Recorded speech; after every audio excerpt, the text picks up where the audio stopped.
জানতে চান। শুরু করছি গ্লোবাল টেলিভিশনের নিয়মিত আয়োজন প্রশ্নগুলো সহজ। এই অনুষ্ঠানে আমরা চলমান ঘটনা, নানা তথ্য ও বক্তব্য তুলে ধরি। অতিথিদের কাছে জানতে চাই সেসব তথ্য ও বক্তব্যের প্রতিক্রিয়া ও বিশ্লেষণ। সঙ্গে আছে আমি, অ্যাডভোকেট আবু হেনা রাজ্জাকী। শুরুতে আমি যে প্রশ্নটা করতে চাই সেটা হলো নাম্বার ওয়ান, নতুন পে স্কেল সত্যি প্রয়োজন ছিল কিনা? কারণ আমাদের দেশের আর্থিক যে কাঠামো সব কিছু মিলাইলে, নাকি সরকার অন্য কোনো কারণে এটা করছে? মানে মূলত উদ্দেশ্যটা কি বলে আপনি মনে করেন? ধন্যবাদ রাজ্জাকী ভাই, খুব ভালো লাগছে যে আপনি এখন উপস্থাপক। সবসময় আপনাকে পেয়েছি, আপনার মাধ্যমে লোকেরা অনেক জ্ঞানগর্ভ ডিসকাশন বিশ্লেষণ শুনেছে। তো আপনাকে প্রথমত স্বাগত জানাই। আমি চাই যে আসলে আপনি ধীর স্থিরভাবে একজন উপস্থাপক হিসাবে পপুলার হন, কারণ আমাদের দেশের টক শোগুলো কিন্তু কোনো কোনো সময় ছিল যে ব্যক্তিকে দিয়ে পপুলার হয়েছে। আজকে আপনি একটা ব্যতিক্রমী বিষয় এবং খুবই গুরুত্বপূর্ণ বিষয় তুলে এনেছেন। অ্যাকচুয়ালি পে স্কেল যেটা আমাদের নবম পে স্কেল হিসেবে আমরা যেটাকে রিকগনাইজ করছি, এই পে স্কেল তো আমাদের যখন ব্যয় বাড়ে, আমাদের যখন মূল্যস্ফীতি, তারপরে আপনার মুদ্রার মান, এগুলো যখন কমতে থাকে তখন পে স্কেল অনিবার্য হয়ে পড়ে। সুতরাং এই পে স্কেল যদি নীতিগত জায়গা থেকে আপনি দেখেন, এই পে স্কেলটা অনিবার্য ছিল। কারণ ইতিমধ্যে তো আমরা দেখছি যে দ্রব্যমূল্যের দাম বেড়েছে, ঘর ভাড়া বেড়েছে, বাড়ি ভাড়া, যাতায়াত খরচ বেড়েছে মানুষের। সেই হিসাবে যদি আয় না বাড়ে, তাহলে তো এটা নানা ধরনের সমস্যা তৈরি করবে মানুষের উপরে। তো সব নীতিগতভাবে প্রথম কথা হচ্ছে আমাদের একটা আপডেটেড পে স্কেল দরকার। এটা আমার পার্সোনাল অভিমত যে এই পে স্কেলটা খুবই দরকারি ছিল। দ্বিতীয় হচ্ছে, দেখেন, আমরা যখন বিভিন্ন সময়ে বিরোধী দলের জায়গা থেকে কথা বলেছি, আমরা তো সবসময় সরকারকে দাবি করেছি যে ন্যূনতম মানুষের একটা বেতন চাহিদা পূর্ণ করতে হবে। আপনি জানেন যে দীর্ঘদিন থেকে আমরা 25,000 টাকা ন্যূনতম একটা মজুরির দাবি নিয়ে নানা বিষয়ে আন্দোলন হচ্ছিল। তো সরকারের এই ন্যূনতম মজুরির জায়গাটা ছিল 8,500 টাকা। তো এই পে স্কেল আমি যেটা দেখলাম যে সম্ভবত 20 বা 22,000 টাকা বা 20,000 টাকার মধ্যে একটা প্রস্তাব করা হয়েছে। এখন আপনার এটাকে হয়তো আপার লেভেলে, যেটা উপরের দিকে যে বেতন স্কেল, সেটাকে হয়তো সেই হিসাবে সমভাবে বৃদ্ধি করার প্রস্তাবনাটা দেওয়া হয়েছে। এখন থ্রেড যেটা আপনি যেটা বলছেন বা এটার সাথে যেটা সাপ্লিমেন্টারি কোশ্চেন, সেটা হচ্ছে এটা কিন্তু আমাদের একটা সরকারি পরিচালন ব্যয় বাড়িয়ে দিবে। আমাদের এমনিতেই আমরা বাজেটে যেটা দেখেছি যে শুধু 6 লক্ষ কোটি টাকার মতো আমাদের শুধু সরকার পরিচালনার ব্যয় আমাদের লাগছে। আপনি জানেন, আমরা এবি পার্টি যখন আমরা একটা সলিউশন বেসড পলিটিক্সের কথা বলেছি, আমরা কিন্তু তখন বলেছি যে সরকারের মন্ত্রণালয়, অধিদপ্তর এবং বিভিন্নভাবে সরকারের যে বিশাল বাহিনী, প্রায় 14 লক্ষর মতো সরকারের কর্মকর্তা আছেন। যে কোনো একটা পে স্কেল হলে কি হয়, এই 14 লাখ প্লাস আরও প্রায় 9 লাখের মতো কিন্তু আপনার এই পেনশনভোগীরা আছেন। তাদেরকে আপনাকে এই বাড়তি বেতনটা, বাড়তি যেই প্রস্তাবনাটা আছে সেটাকে ইনক্লুড করতে হয়। এখন মানুষকে আপনি টাকা দিবেন, মানুষের চাহিদা পূরণ করবেন, এটা তো রাষ্ট্রের কাছে মানুষের হক, মানুষের প্রাপ্য।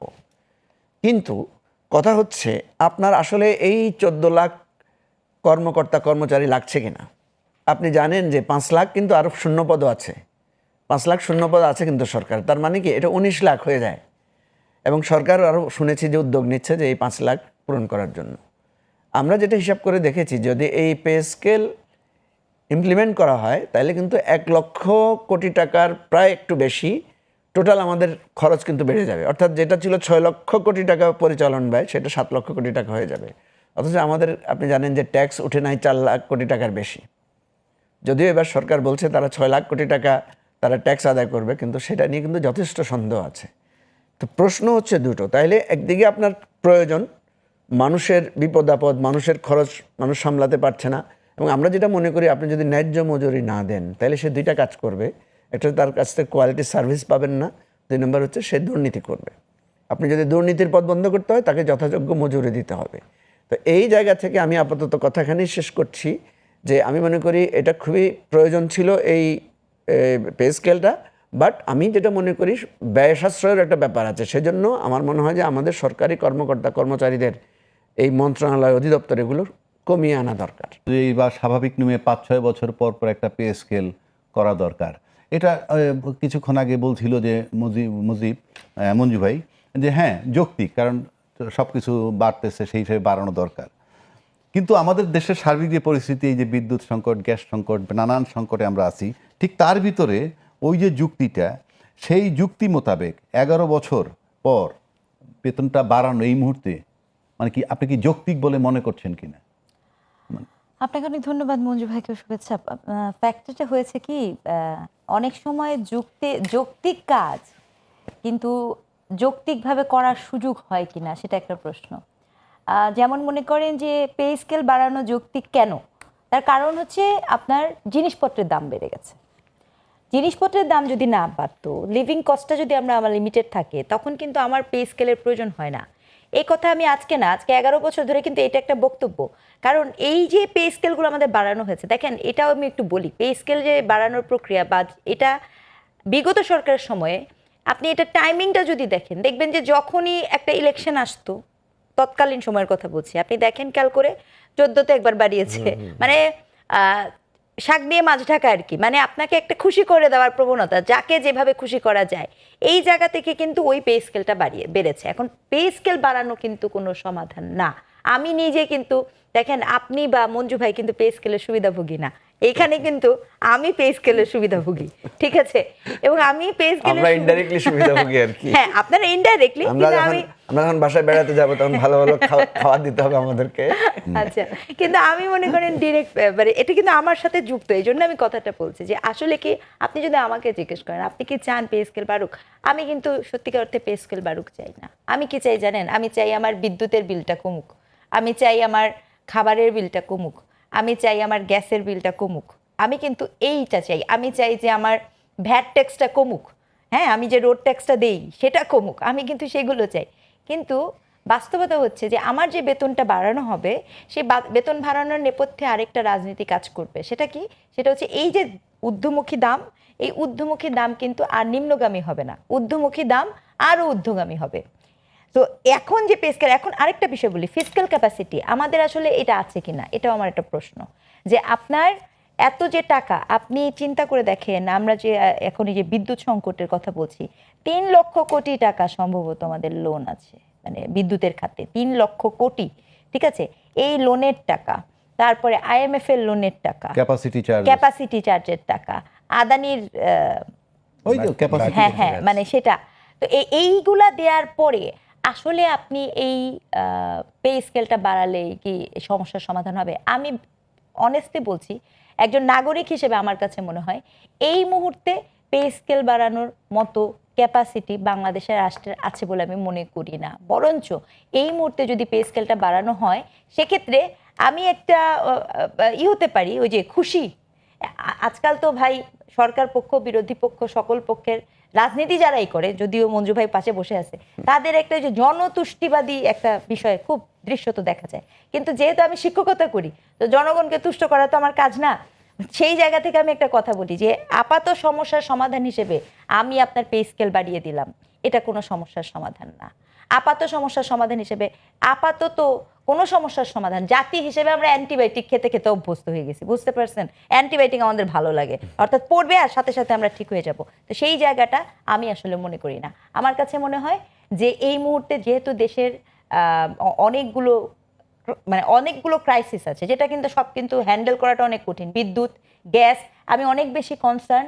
আপনি যদি একটু মনে করেন, WHO কিন্তু একটা রিপোর্ট অলরেডি বলে দেওয়া আছে, আগামী এই বছর কিন্তু একটা খাদ্য সংকটেরও কিন্তু একটা হুঁশিয়ারি কিন্তু দেয়া আছে, ঠিক আছে, যে খাদ্য সংকট আসতে পারে।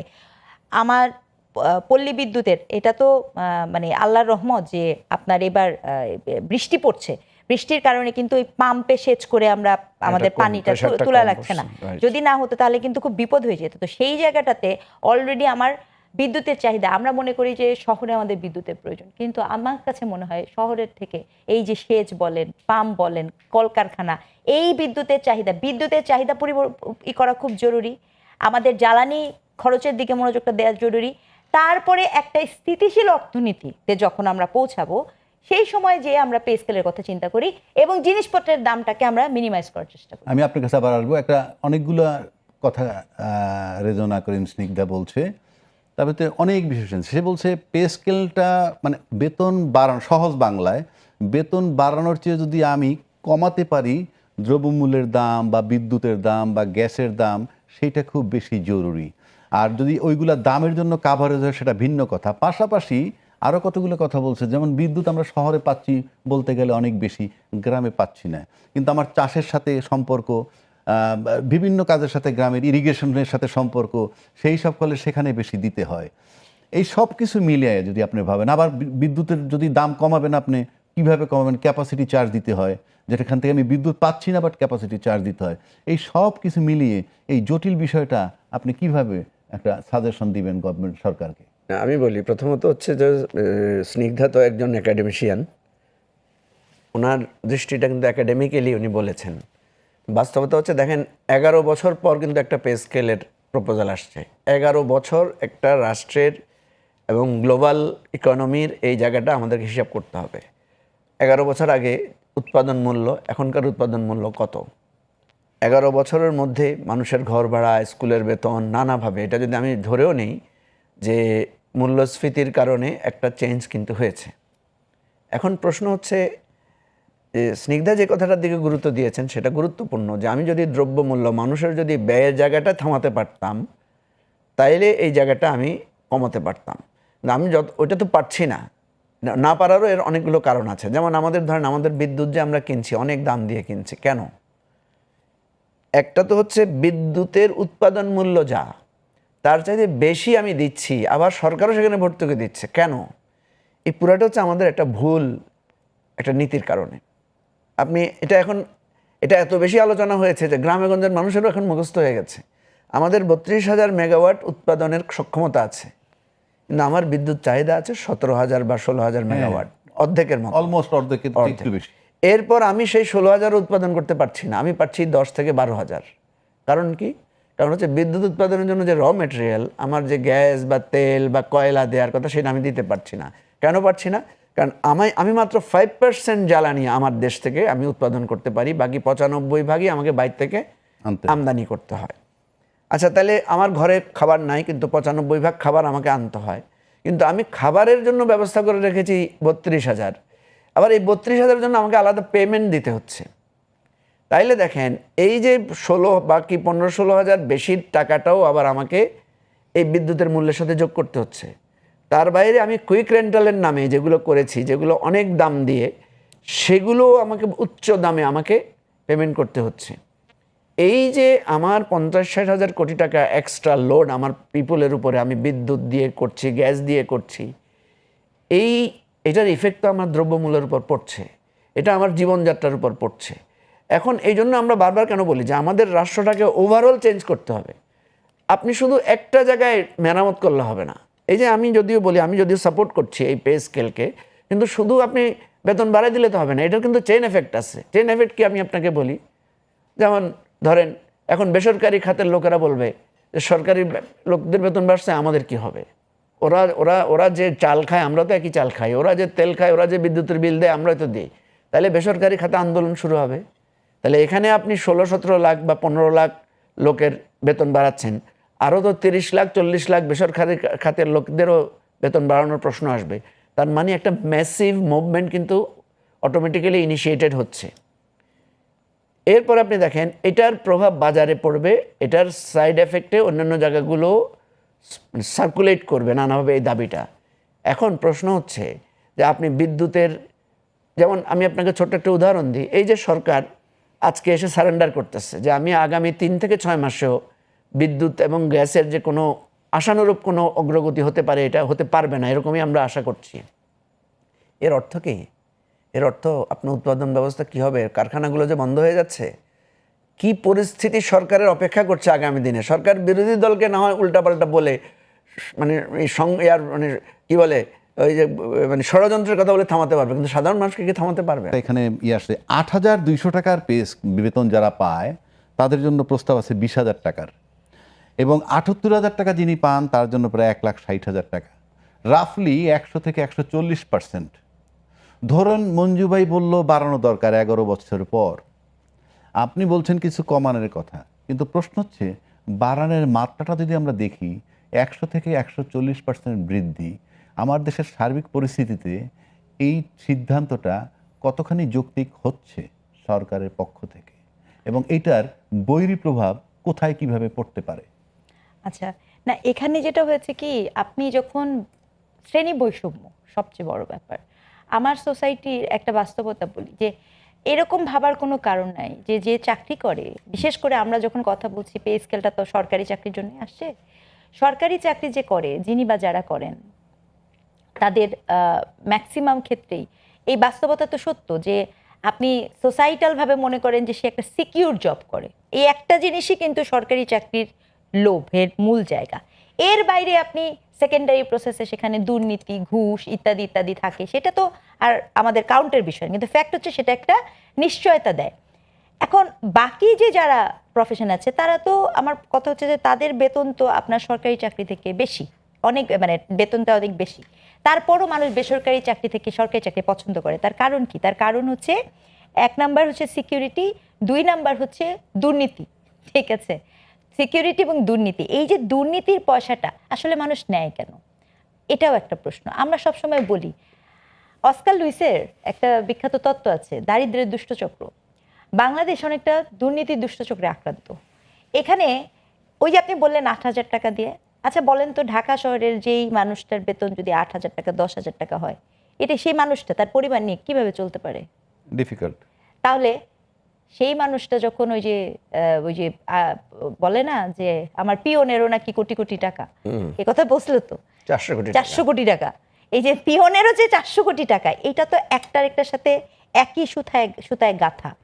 এই জন্য আমি একটা কথা বলছি যে আসলে ব্যাপারটা হয়েছে কি, আপনি মানুষের কাছে সততা প্রত্যাশা করতে পারেন তখনই যখন আপনি সেটাকে আসলেই সিস্টেমেটিক্যালি প্রোভাইড করেন। আমি এবং আপনি আমরা নির্দ্বিধায় জানি যে 8,000 টাকা দিয়ে কোনো মানুষ চলতে পারে না। কাজেই আমার পে স্কেলের থেকে রিফরমেশনটা খুব জরুরি, কিন্তু এই রিফরমেশনটা কিন্তু আমাদের হয়নি, 1 নাম্বার। 2, আপনি যদি মনে করেন যে এই পুরো প্রক্রিয়াটাতে আপনার মানে কি হবে, আপনি যে প্রশ্ন করেছেন, শ্রেণী বৈষম্য তো আমাদের সাথে ছিল, প্যাট্রন ক্লায়েন্ট রিলেশনশিপ ছিল, এবং এখন এটা আরও বেড়েছে। ঢাকা শহরের কোনো মানুষ যে সৎভাবে চলার চেষ্টা করে, আমি বলি আপনাকে, আমি একদিন দুঃখ করে একটা কথা বলছি, আপনার সত্যিই বলি, আর আমার একটা অভ্যাস আছে সত্যি কথা মানে বলে দিই আর কি। তো সেটা কি, দেখেন আমি একটা সরকারি বিশ্ববিদ্যালয়ে চাকরি করি, আমি কিন্তু অধ্যাপক পদে চাকরি করি। বাস্তবতা হচ্ছে আমি একদিন হিসাব করে দেখলাম মঞ্জু ভাই, আমি একটা বেসরকারি বিশ্ববিদ্যালয়েও কিন্তু পড়াই। আমি কিন্তু আপনাকে বলছি আমি পড়াতে বাধ্য হই। বুঝছি, হ্যাঁ আমি মিন করে বললাম, আমি কিন্তু পড়াতে বাধ্য হই। হ্যাঁ, তার কারণ কি, এবং আমি আমার পরিবার, আমি আমার কথা বলছি, যেটা চিন্তা করি, আমি চিন্তা করে দেখলাম যে আসলে ওখানে অনেক টাকা দেয় না মঞ্জু ভাই, খুব অল্প কয়টা টাকার জন্য কিন্তু পড়াতে বাধ্য হই। তার মানে আমি কথাটা এই জন্য বললাম যে আপনি যদি সৎভাবে জীবনযাপন করতে চান, বাংলাদেশ রাষ্ট্রে এমন কোনো সুযোগই নাই যে একটা মানুষ শুধুমাত্র তার চাকরি তারই সাথে করবে। কারণ আমরা তো আর বিশ্ববিদ্যালয়ের শিক্ষকরা তো ওই যে কোচিং সেন্টারে পড়ায় না। আপনি আজকে যান স্কুল কলেজের টিচাররা কোচিং সেন্টারে পড়াচ্ছে, না পড়ালে সেই শহরে টিকবে কি করে? বাস্তবতাতে আসেন, তার মানেটা কি? মানেটা হচ্ছে এখানে একটি প্রফেশন, একটি সোর্স অফ ইনকামের উপর নির্ভর করে চলার মতো অবস্থায় বাংলাদেশ জাতি রাষ্ট্রের মানুষ নাই। তাহলে এখন এইটার সমস্যার সমাধান আপনাকে কিভাবে করতে হবে? এই সমস্যার সমাধান, আপনি এখানে মানুষ যে আলাদা, পৃথিবীর অনেক জায়গায় মানুষ কিন্তু বিনিয়োগ খাত আছে, আমাদের শেয়ারের দিকে তাকায় দেখেন। আমি যে কোথাও একটা বিনিয়োগ করব, এক সঞ্চয়পত্র ছাড়া আমার দেশের মানুষের বিনিয়োগের খাত কি? তো এই যে বিকল্প চিন্তা, আপনার দেশের অভ্যন্তরীণ বিনিয়োগের খাতকে আমি বুঝি না, দরকার হলে যেভাবে আপনি এই যে করেছেন, সঞ্চয়পত্র করেছেন, আমাদের বিদ্যুৎ খাত, জ্বালানি খাত, এসব জায়গাতে যদি সরকার আলাদা করে বিনিয়োগের জন্য করে, যদি সেটা সরকারের হয়, আমি নিশ্চিত দেশের মানুষ কিন্তু সেখানেও বিনিয়োগ করবে। তাহলে এই জায়গাগুলো কিন্তু আমাদের ভাবতে হবে, কারণ বাস্তবতা কিন্তু এটাই। আপনি আগামীকালকে 10 জনের সাথে কথা বলে জিজ্ঞেস করেন যে কোনো একটা মানুষ শুধুমাত্র একটি প্রফেশনে আসলে থাকে কিনা। আমি আপনার কাছে আবার আসবো, যাচ্ছি মঞ্জু ভাই, আপনার কাছে আসি। সে অনেকগুলো কথা বলছে, যুক্তি আছে, কারণ আপনার একটা 8,200 টাকা দিয়ে আপনি কি করবেন ঢাকা শহরে যদি আপনি সার্ভাইভ করতে, কারণ যে ঢাকায় চাকরি করে তাকে তো ঢাকাই থাকতে হবে। So it is very difficult. আপনি আমাদেরকে ঢাকা ক্লাবে একবেলা খাওয়াইলে তো 10-12 হাজার টাকা বিল আসবে। সেটাই বলতেছি। তাহলে তার পাশাপাশি এটাও ঠিক যে আপনি 8,000 টাকার বেতন রে একবারে যদি 20,000 টাকা করেন, মানে এটা কতখানি যৌক্তিক, আমি ওটা এডমিট করলাম। ঠিক আছে রাজাকি ভাই, আমি আরেকটা কথা বলি, আরেকটা কথা সে বলছে যে সরকারি চাকরি যারা করে এদিক সেদিক থেকে ইনকাম করে, এটা অলিখিত, এটা প্রকাশ করা যাবে না, কেউ কোন ঘুষ দিয়ে তারপরে যায়। তাহলে ইন্টেনশনটা কি সাইডে ইনকাম করবে সেটার থেকেই? আর সেটা যদি সত্যি হয় তাইলে এটা এতবারে চট করে 100 থেকে 140% জাম্প করাটা কতখানি যৌক্তিক? রাজাকি ভাই, আমরা আসলে হয়েছে কি, সবটাকে যদি একসাথে করে আলোচনা করি খুব ঝামেলা। আমরা আলাদা আলাদা করে তারপরে ইকুয়েশনে পৌঁছতে পারলে ভালো হবে। দেখেন, প্রথম কথা হচ্ছে আমার 20,000 টাকা, আপনি যেটা বলেছেন যে 20,000 টাকা দিয়ে একটা মানুষ কীভাবে চলবে, এই যে দেখেন পার্থক্যটা কত বড়। যিনি হাইয়েস্ট স্যালারি ড্র করছেন ওনার হচ্ছে 1,60,000 টাকা, আর যিনি লোয়েস্ট স্যালারি ড্র করছেন উনি 20,000 টাকা। বিশাল পার্থক্য। ধরেন আমাদের দুইজনের কথা যদি আপনি ধরেন উনি হাইয়েস্টটা করেন, আমি লোয়ারটা করি। আমারও 3টা বাচ্চা, ওনারও হয়তো দেখবেন 3টা বাচ্চা, ঠিক আছে? 2টা বাচ্চা ধরেন, আমি ধরে নিলাম ওনার 2টা বাচ্চা, তাহলে তো ওনার আরও কম হওয়ার কথা, কিন্তু উনি হায়ার স্যালারি ড্র করছে, আমি কম করছি। এই জন্য আমরা যেটা বলেছি যে হায়ার স্যালারির সাথে লোয়ার স্যালারির পার্থক্যটা কমাইতে হবে। যেমন এখানে 20,000 টাকা ঠিক আছে, কিন্তু হায়ারটা 1,60,000 থেকে কমাইতে হবে। এটা কমাইতে পারতাম আমরা, এটা একটা ইস্যু। একমত, আমি একটু ইন্টারফেয়ার করি, একমত। কিরকম? কারণ যে হাইয়েস্ট স্যালারি পায় সেও 1,000 টাকা বা 800 টাকায় গরুর মাংস কিনবে 1 কেজি, আর যে সবচেয়ে কম পায় সে 800 টাকায় একই তো। এই জন্য আমি বলছি যে অ্যাকচুয়ালি নীতিগতভাবে তো বেতন আরো সবারই বেশি থাকা দরকার, আমাদের যেই সমাজ রাষ্ট্রের অবস্থা। এখন আমি যেটা বলছি যে ধরেন সরকারের এই যে 14 লাখ বা 15 লাখ কর্মচারী আছে, আমি বিশ্বাস করি এটাকে 10 লাখ কর্মচারী দিয়ে এই রাষ্ট্র চলবে। কেন চলবে? আপনার মনে আছে আওয়ামী লীগ সরকার বলেছিল যে তারা ডিজিটাল বাংলাদেশ করেছে। ডিজিটাল বাংলাদেশ মানে কি? ডিজিটাল বাংলাদেশ মানে হচ্ছে আপনার স্টাফ কমে যাবে, প্রযুক্তির কাজ বাড়বে। যেমন আমাদের ডাক বিভাগ ধরেন, এখন ডাক বিভাগের কাজ কমে গেছে না? আপনি কি ডাক বিভাগের লোক চাকরি কমেছে? লোকের কমে নাই। এই যে সিকিউরিটি সিস্টেমে এখন নানা ধরনের সিসি ক্যামেরা আছে, তারপরে কি দারোয়ানদের চাকরি কমছে? কমে নাই। আপনি একটা অফিসে যাবেন, সরকারি ডিসির অফিসে যান, ডিসির বাসায় যান, দেখবেন আটদালি, পিয়ন, তারপর তার ড্রাইভার, তারপরে তার কি নামে 10-15টা পদ আছে। কেন এটা আছে? এটা নাকি ব্রিটিশ আমল থেকে এই নিয়ম। আমি ব্রিটিশ পার্লামেন্টে একটা হিয়ারিংয়ে গিয়েছিলাম, আমাদের ওই যে যখন টেলিভিশন বন্ধ করে দিল, আমি বিবিসির আমন্ত্রণে ওখানে এক প্রোগ্রামে ব্রিটিশ পার্লামেন্টে গিয়ে যাই দেখলাম ওদের পার্লামেন্টে তেমন কোনো পিয়ন দারোয়ান বলে কিছু নাই, সবাই যাই উঠে চা আনতেছে। এই যে বিদেশে পড়াশোনা করে আসছে ভদ্র মহিলা, জিজ্ঞেস করেন, নিজের কাজ নিজেরা করছে। তা আমি অ্যান মেইন নামে সেখানে এই চেম্বারের, বাংলাদেশ চেম্বারের তখন প্রেসিডেন্ট ছিল এমপি, অ্যান মেইনকে আমি জিজ্ঞেস করলাম যে আচ্ছা তোমাদের এখানে ড্রাইভার নাই, তোমরা নিজেরা গাড়ি ড্রাইভ করো, তোমাদের নিজেদের রান্না নিজেরা করো, তোমাদের এত ফ্যাসিলিটি কম, কিন্তু তোমরা আমাদের বাংলাদেশে এই ধরনের সিস্টেম চালু করলা কেন? মানে গভর্নরদের এই থাকবে সেই থাকবে। তখন সে আমাকে যে তথ্যটা দিল, এটা হয়তো আপনাদের কাছে পুরানো কিন্তু আমার কাছে নতুন। সে আমাকে বলল, যখন আমরা বাংলাদেশে আমাদের এখান থেকে গভর্নরদেরকে বা বিভিন্ন ভাইসরয়দেরকে পাঠাতে চাচ্ছিলাম, তখন তারা যেতে চাচ্ছিল না। ফলে আমরা তাদেরকে নানা প্যাকেজ দিয়েছি যে তোমার এই সুবিধা থাকবে, তোমার গার্ডেনার থাকবে, তোমার পিয়ন দারোয়ান থাকবে, ইত্যাদি ইত্যাদি। তাকে যখন বলেছি তোমার অনেক পাইক পেয়াদা থাকবে, তখন সে রাজি হয়েছে। ঠিক আছে, এখন বলেন ব্রিটিশের সে আমল তো নাই, আমি কেন ব্রিটিশের এখনও সেই অর্গানোগ্রাম ধরে রেখেছি?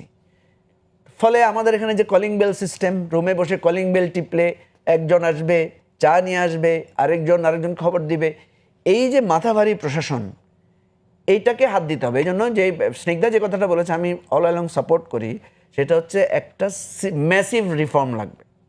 আপনি যদি ম্যাসিভ রিফর্ম না করেন, যেই সরকারি আসবে উনি যেটা বলেছেন যে খুশি করার জন্য সরকারি কর্মচারীদের বেতন বাড়াবে, এবং এই মূল্যস্ফীতি আমাদেরকে একটা সময় আসবে এমন অবস্থা যে আমরা পলিথিনের ব্যাগ ভরে নিয়ে যাব, টাকা নিয়ে যাব বাজারে, আর হাতে করে বাজার নিয়ে আসব।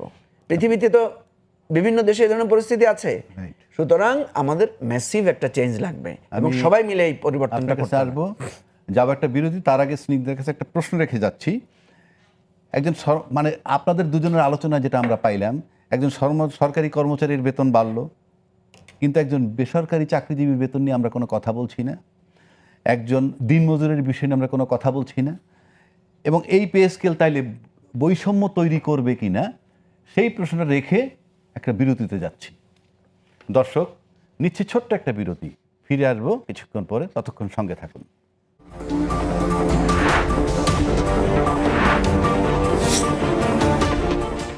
দর্শক, ফিরে এলাম বিরতির পর, সরাসরি চলে যাচ্ছি রেজওয়ানা করিম স্নিগ্ধার কাছে। আপনাকে একটা প্রশ্ন রেখে গেছিলাম আমরা, সেই প্রশ্নটা হলো এরকম: সরকারি কর্মচারীর বেতন বাড়লো কিন্তু বেসরকারিদের বাড়লো না, দিনমজুরের আয়ের কোনো উৎস বাড়লো না, তাহলে সব মিলিয়ে বৈষম্য তৈরি হবে কিনা আর একটা? আমাদের দেশে অনেক ধরনের বৈষম্য হয়, এই যেমন আপনি আমাকে ডক্টরও বললেন না, অধ্যাপকও বললেন না, এটাও একটা বৈষম্য। অনেক কষ্ট করে আচ্ছা, অধ্যাপক এবং আমি ডক্টর হতে ক্ষমা হয়। প্রার্থী। এটাও একটা ব্যাপার, বৈষম্যের অনেক রকম ফের আছে। ঠিক আছে। কিন্তু ব্যাপারটা কি হচ্ছে, আমরা যখন চিন্তা করি, আমাদের চিন্তার একটা প্যাটার্ন আছে। এই প্যাটার্নগুলোতে যেটা হয় যে সব সময়, এটা খুব দুঃখজনক, যে যিনি নিচের দিকে থাকেন তার বাস্তবতাগুলোকে আমরা আড়াল করি। অর্থাৎ এই সোসাইটিতে সুবিধাভোগী শ্রেণী আরও সুবিধা ভোগ করে, আর যার ভাগে সুবিধাটা পড়ে না তার ভাগে সুবিধাটা কমতে থাকে। এই যে আপনি প্রশ্ন করলেন যে টাকাটা বাড়লো, এই টাকাটা বাড়ার পেছনে একটা বিষয় আছে। তো যিনি দিনমজুর তার তো টাকা বাড়ে না, যে কারণে আমি প্রথমেই আপনাকে বলেছিলাম যে আসলে পে স্কেলটা বাড়িয়ে কোনো লাভ নাই, জিনিসপত্রের দাম কমাতে হবে। আরেকটা কথা, দুটো কথা, একটা মঞ্জু ভাইয়ের সাথে একটা যুক্ত করি। ব্রিটিশ আমলের যে কথাটা মঞ্জু ভাই বলেছেন, দেখেন ওখানে একটা ব্যাপার আছে। ইউরোপে যেহেতু আমি দেখেছি, ইউরোপে হচ্ছে মানুষ নাই, আর আমার এখানে প্রচুর মানুষ, যে কারণে আমার এখানে এই যে জবগুলাই, যে আমি এটা অনেক চিন্তা করেছি যে ড্রাইভার এগুলো রাখা হয়েছে কেন, কারণ এই রাখাই হয়েছে যাতে করে তারা একটা কাজের মধ্যে ঢুকে একটা ইনকাম করার করতে পারে। এটা কিন্তু একটা ওই যে পপুলেশন সায়েন্সের একটা ব্যাপার। কিন্তু এখানে আরেকটা প্রসঙ্গ, বাইরের দেশে কিন্তু ট্যাক্স প্রত্যেকটা মানুষ দেয়, মানে বাইরের দেশে কিন্তু রাজাকি ভাই মানুষ ট্যাক্স দিতে বাধ্য থাকে, আপনি কিন্তু সেখানে ট্যাক্স ফাঁকি দেওয়ার কোনো সুযোগ নাই। কিন্তু আমার এখানে ধরেন যারা বড় বড় উকিল আছে আপনার মতো, অথবা ডাক্তার যারা আছে, রাজাকি ভাই একটা ডাক্তার, আমি ডাক্তারদের উপরে রেসপেক্টফুলি বলি, আপনাদের প্রফেশনের কথাতেও আমি হয়তো বলবো, একজন ডাক্তার দিনে 50টা রুগী দেখেন হয়তোবা, প্রত্যেক রুগীর ভিজিট এই শহরে হয় হচ্ছে 1000 থেকে 1500 টাকা। একই দিনে যখন 50টা পেশেন্ট দেখেন, আমার নিজের সিরিয়াল যদি হয় 49 বা 48, ওই মুহূর্তে সে নগদ কত টাকা? এখানে কি একটা ট্যাক্সের গল্প আসে? আসে না। আপনার ফাইলের ক্ষেত্রে আসে না। অথচ কারটাতে আসছে জানেন, ওই যে 8000 যত টাকা বলছেন, আমার টাকা বলছেন, আমাদের এই ফাইলে কিন্তু ট্যাক্সটা কেটে আপনার বেতনটা হয়। এখানে আমার দেওয়া না দেওয়ার কিছু যায় আসে না। এই যে বিষয়টাও আমি বলছি যে আমরা কিন্তু চিন্তা করছি না যে আপনার এই যে বড় বড় যারা মানে টাকার মধ্যে থাকে, আমার আসলে মাঝে মাঝে জানতে ইচ্ছা করে আসিয়ান গ্রুপ কত টাকা দেয়, বসুন্ধরা গ্রুপ কত টাকা ট্যাক্স দেয়, তারপরে হচ্ছে আপনার এই যে আরো যে কত কত বড় বড় বাংলাদেশের যে গ্রুপগুলো আছে, হ্যাঁ, এরা আসলে ট্যাক্স কত টাকা দেয়। এই ট্যাক্সের হিসাবগুলো কেন সামনে নিয়ে আসা হয় না? আমি তো কোনো অবৈধ কথা বলছি না, বৈধ কথা বলছি। এখন বিশ্বে অন্য জায়গাতে কিন্তু রাজাকি ভাই এইভাবে পে স্কেল বাড়ানো হয় না। ওখানে কি করা হয়, এখানে একটু আমি বলতে চাই, যখন নাগরিক উপরে যাবে, ধরেন আমার টাকা বাড়বে না, আমি এখন প্রফেসর হয়েছি, আমাকে গভর্নমেন্ট থেকে একটা বাড়ি প্রোভাইড করা হবে, যে বাড়ির ভাড়াটা আমি দিলাম না, কিন্তু আমার কিন্তু পে স্কেল বাড়ে নাই, অর্থাৎ সুবিধা বাড়ানো হবে। আপনি ছুটি পাবেন, আপনি বছরে হয়তোবা অন্যরা ছুটি পাবে হচ্ছে 10 দিন, আপনি হয়তোবা সেখানে উইথ পের 20টা দিন ছুটি পাবেন। আমি সে কারণেই বলছি যে আপনার যে বৈষম্যের প্রসঙ্গটা আপনি আমাকে প্রশ্ন করেছিলেন, এখানে একটা বিষয় আছে, বেসরকারি আপনার মার্কেট, জব মার্কেট কম্পিটিটিভ হয়ে যাবে। সরকারি হিসেবে তো আমি আপনাকে বলেছিলাম সিকিউরিটি থাকে না। আজকে বেসরকারি খাতে যেখানে লোকজন যাচ্ছে, সে যত দৌড়াতে না পারে, সে যদি দৌড়াতে না পারে তাহলে সে টিকতে পারে না। এটা কিন্তু একটা বাস্তবতা। আমি আসলেই দেখি কি অদ্ভুত, যেহেতু শিক্ষকতা করি, গবেষণা করি, কর্পোরেট সেক্টর বলেন, বেসরকারি খাতে আমাদের যাদের বলেন, বন্যা হোক, পানি হোক, বৃষ্টি হোক, বাদল হোক, যাই হোক, তাকে কিন্তু অফিসে আসতেই হয়। সে কিন্তু তার বসকে বলতে পারে না আজকে আমি আসবো না। এই যে বাস্তবতা, এবং সেখানে তার যে কোনো সময়, আরো একটা কথা বলি, যে কোনো সময় চাকরি চলে যাওয়ার অসম্ভব ঝুঁকি আছে। এই কোভিডের সময়টার কথা চিন্তা করে দেখেন, কত মানুষকে, এটাকে তারা নাম দিছে গোল্ডেন হ্যান্ডশেক, ধরাই দিছে, হঠাৎ করে সেই মানুষটা কিন্তু ইসেতে পড়ে গেছে। আপনি এই যে ট্রাম্প আসার পরে যখন ইউএসআইডির ইটা বন্ধ করে দিল, কত মানুষের বাস্তবতা কাজ করছে।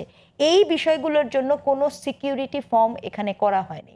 বৈষম্য, এবার আসেন দিনমজুরের ক্ষেত্রে, দিনমজুরের কথা আর কি বলবো, রিক্সা চালকের কথা আর কি বলবো, সেও তো বলে যে আগে ভাড়া দিতাম 10 টাকা, এখন ভাড়া দিই 30 টাকা। তার মধ্যে আপনি বানাইছেন অটো রিক্সা। এই অটো রিক্সা বানিয়ে তো আপনি সমস্যার সমাধান করেন নাই। আমি বারবারই বলছি যে আমাদের সাস্টেনেবল পলিসি তৈরি করা দরকার। আপনার কাছে ফিরবো আবার আমি, এখন আসছি মঞ্জু ভাইয়ের কাছে। মানে আমরা আলোচনার যে বিষয়টা দেখলাম, এই আলোচনার বিষয়তে একটা জিনিস লক্ষণীয়, আমরা কিন্তু প্রজাতন্ত্রে 14, 15, 16, 17, 18 লক্ষ লোক যাই হোক, তাদেরকে নিয়ে কিন্তু আমাদের আলোচনাটা হচ্ছে। রাষ্ট্রের লোক কিন্তু 18 কোটি। আমাদের এই ভাবনাটার ভিতরে, সরকারের এই ভাবনার ভিতরে কিন্তু এই 18 লক্ষ লোকেরই ভাবনা, এইটাই বা কতখানি যৌক্তিক? 1, 2, এই 18 লক্ষ লোকের যে টাকাটা আমরা দিব, বাড়তি টাকাটা, সে টাকাটা আসবে কোত্থেকে এবং তাদের উপর এটার প্রভাব কি? না, আপনি তো খুব গুঁড়ো আলোচনাটাই ঢুকছেন। কথা হচ্ছে যে রাষ্ট্রে তো এই 18 কোটি মানুষের বিষয় নিয়ে আলোচনা এবং যে বাজেটটা আমাদের হয়েছে, আমরা যেটা দেখলাম আর কি। দেখেন, এই যে 18 লক্ষ 18 লক্ষ লোক কিন্তু 18 লক্ষ লোক না, এটা একটা পরিবার। এই 18 লক্ষের মধ্যে হয়তো 1 কোটি পরিবার আছে, মানে পরিবারের সদস্য সংখ্যা হয়তো 1 কোটি আছে। আমি এর আগের প্রসঙ্গটা একটু টেনে আবার আপনার প্রসঙ্গে আসছি। আমি যেটা বলেছি যে সরকারের ব্যয় সাশ্রয় করতে হবে, বেতন বাড়ান, সাইজ কমান। যেমন আমি আপনাকে ছোট্ট উদাহরণ দিই, আমাদের রাষ্ট্র ব্যবস্থায় দেখেন সচিব, অতিরিক্ত সচিব, যুগ্ম সচিব, তারপরে উপসচিব, সিনিয়র সহকারী সচিব, সহকারী সচিব, এই ধরনের 7-8টা লেয়ার আছে। এরপর আবার আওয়ামী লীগ সরকার বাড়িয়েছে একটা সিনিয়র সচিব। আমি